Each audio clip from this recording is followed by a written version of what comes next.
So, what can we say about this potent force in our lives? Well, here's a starting point. Look at the face I'm standing on. Now, whether you think Elizabeth Hurley is extraordinarily pretty or stunningly beautiful isn't worth arguing about, because very few people are going to maintain that she's a total dog. Thanks, John. Not at all, Elizabeth. And welcome to the show. Now, this gives us a clue to what scientists have been discovering.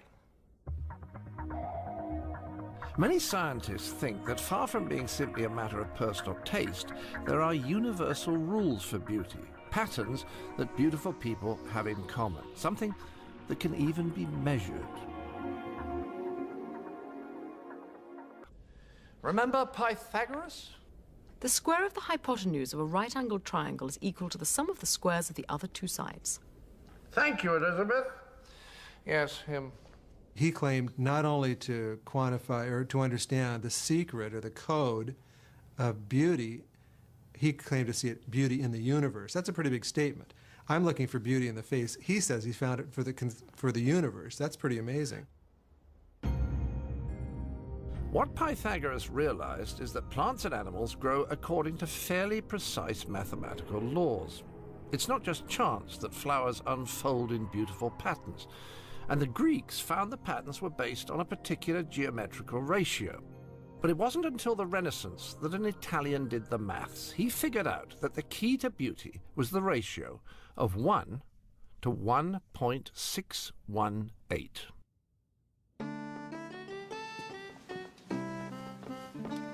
Grazie. Oh, Miss Linguini, wait. Take your glasses off. Now let your hair come tumbling down.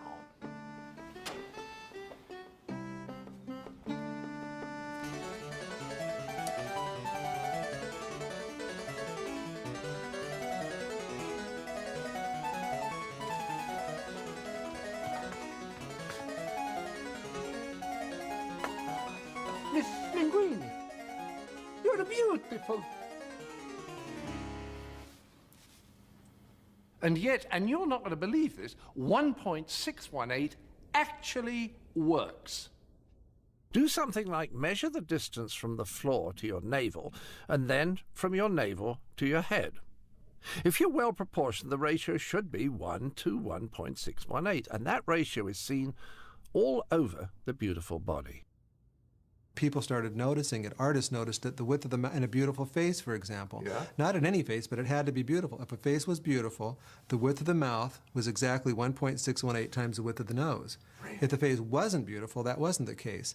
Dentists, in their dental work, noticed that the upper front tooth was 1.618 times as wide as the next tooth over, the lateral incisor. Oh. So the central incisor was 1.618 times the width of the lateral incisor, the next tooth over. Wonderful. Give me some more examples. Your fingers, your fingers are each called phalanges, and each bone in the finger is called a phalanx. And the phalanx that's the closest to your knuckle here is 1.618 times the phalanx that's in the middle, and that's 1.618 times the length of the phalanx at the end, which is your fingernail. So that was kind of amazing. This number would come up over and over again. Now remember, Zara, will all this theory work on a real person like her? This is what's called a golden divider. It divides different line areas or distances from into 1 and 1.618, which is the golden ratio. And in a beautiful face, we'll see that ordinarily the width of the mouth is 1.618 times the width of the nose. And it does in Zara, exactly. Okay. If we look at the teeth, we can see that ordinarily, show me your teeth and smile a little bit. The width of the upper front tooth is 1.618 times the width of the tooth right next to it, and the same on the other side. The width of the upper front tooth is 1.618 times the tooth next to it. It's amazing how this proportion is repeated over and over again in a beautiful face. And the same thing with Zara. If I do the width of her mouth, I'm sorry, I'll do it again. I'm a surgeon. Scary. I'm used to sharp things. I hardly ever cut myself. Okay, so if I do the width of her mouth to the width of her face, the camera should be able to see that the width of the mouth is 1.618 times the distance from the mouth to the corner of the cheek. And it is. Anyway, this relationship holds up over and over again in the face. And Zara's a great example. That's why she's so pretty. So Zara's face fits the golden ratio. It's not bad, is it? Mm-hmm. And the golden ratio, 1 to 1.618, seems to apply to all beautiful faces. Now, this idea that maths can explain a beautiful face, any beautiful face, has been taken even further by Stephen Marquardt. So if I look at the nose is a triangle. On the front view, and on the side view, the nose is a triangle again. And in a beautiful face, the sides of the triangle are 1.618 times greater than the base. And from a triangle, you can build a pentagon. What's the most attractive configuration of the face, the most attractive expression? Smiling. Yeah. When I smile, you start to see the pentagons yes, here. I do, there. Okay. It's the there. Right, exactly. Stephen Marquardt combined pentagons and triangles all with the 1.618 ratio and built a mask. He claims that the closer a face conforms to his mask, the more beautiful it is. Let's start with, say, Kate Moss. All right. You know, Kate looks totally different than the others, Right. but if I put the mask on her, you can see that it fits very closely. The interesting thing about Kate is that her eyes are preternaturally wide or unusually wide.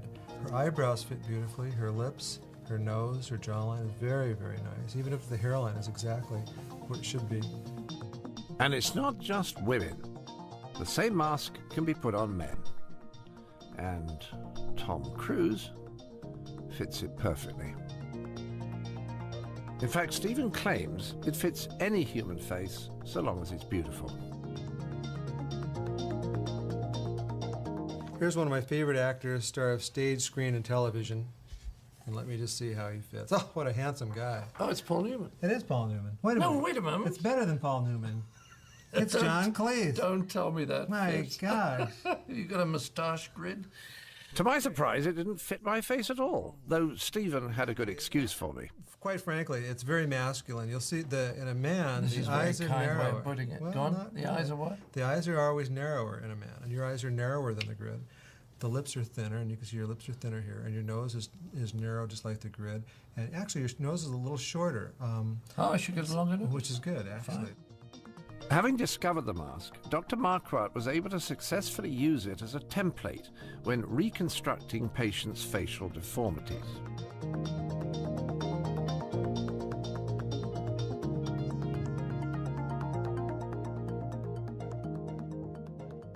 Okay, now Elizabeth Hurley, she's almost as good looking as you, but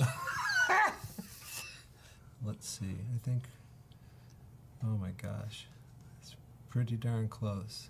The eyebrows are just on the upper edge of the mask, giving this nice arch. It looks beautiful. Oh, don't tell us. So, yeah, it'll be our secret. The cheeks are perfect. The nose fits beautifully in there. The lips, the width of the lips is great. The lower lip has a beautiful curvature. The chin and jawline is great. It's just remarkable how it fits. So Elizabeth's face is absolutely perfect, apparently. Personally, I think her nose is a bit pointy, but... John. Not you, Elizabeth. Another Elizabeth. So, that's everything that we can say about beauty that's universally true.